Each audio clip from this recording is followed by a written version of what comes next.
राजा विक्रम अपनी बहादुरी के लिए जाने जाते थे। वो दया और न्याय से राज करते थे। उनकी बेटी राजकुमारी रानी भी बिल्कुल उनके जैसी थी, बहादुर और निडर। उसे रोमांच पसंद था। एक दिन एक भयानक अफवाह फैल गई। पास का एक जंगल जो कभी खूबसूरत था, अब भूतिया हो गया था।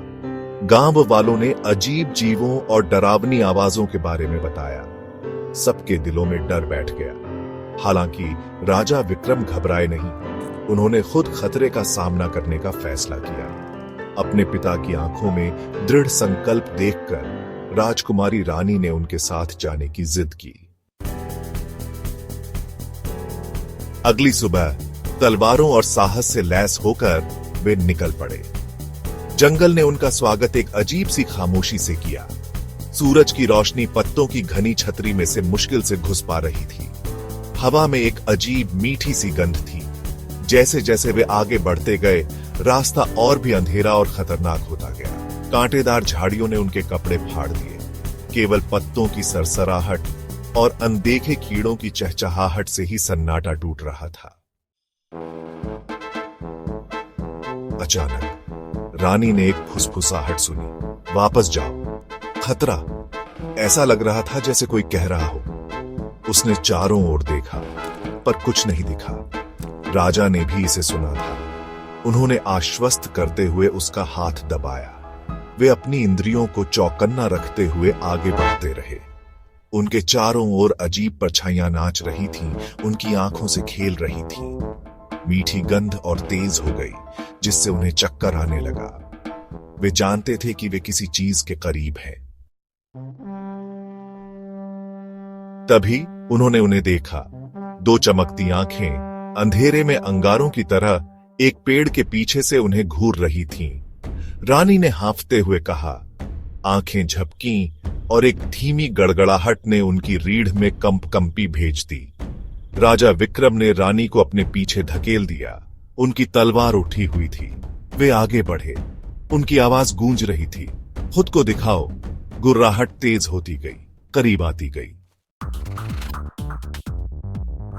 अचानक एक जीव झाड़ियों से छलांग लगाकर बाहर आया।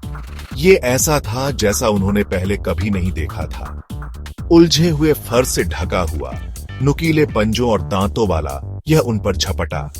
रानी ने अपने प्रशिक्षण को याद करते हुए एक तीर चलाया। वह जीव के पास से निकल गया। उसका ध्यान भटका। राजा विक्रम ने इस मौके का फायदा उठाकर वार किया। उनकी तलवार चमकी और जीव दर्द से चिल्लाया। तरोताजा और ऊर्जावान होकर उन्होंने अपनी यात्रा जारी रखी। उन्होंने और चुनौतियों का सामना किया। भ्रम जिसने उनकी आंखों को धोखा दिया, आवाजें जिसने उनके दिमाग से खेला, लेकिन उन्होंने हर एक का सामना साहस और बुद्धिमानी से किया। रानी ने अजीब गंधों के प्रभावों का मुकाबला करने के लिए जड़ी बूटियों के अपने ज्ञान का इस्तेमाल किया। राजा विक्रम की तेज नजर भ्रमों को भेदती हुई उन्हें सही रास्ते पर ले गई। वे एक टीम थी, उनका बंधन अटूट था। आखिरकार कई दिनों बाद उन्होंने पेड़ों के बीच से रोशनी की एक झलक देखी। जैसे ही वे जंगल से बाहर निकले, डूबते सूरज की सुनहरी रोशनी में नहाया हुआ उनका राज्य उन्हें दिखाई दिया। उन्होंने कर दिखाया था। वे लौट आए, न केवल एक भूतिया जंगल पर विजेता के रूप में, बल्कि नायकों के रूप में जिन्होंने अपने डर पर विजय प्राप्त की थी। ग्रामीणों ने खुशी मनाई। उनके दिल विस्मय और कृतज्ञता से भर गए। उस रात जब रानी अपने बिस्तर में लेटी, तो उसने अपने साहसिक कार्य के बारे में सोचा। उसने अपने डर का सामना किया था, अपने कौशल का इस्तेमाल किया था और मजबूत बनकर उभरी थी। लेकिन सबसे महत्वपूर्ण बात यह है कि उसने अपने पिता के साथ एक अनोखा बंधन साझा किया था, एक बंधन जो खतरे और विश्वास में बना था। राजा विक्रम उसे द्वार से देख रहे थे। उनके दिल में गर्व का एहसास हुआ।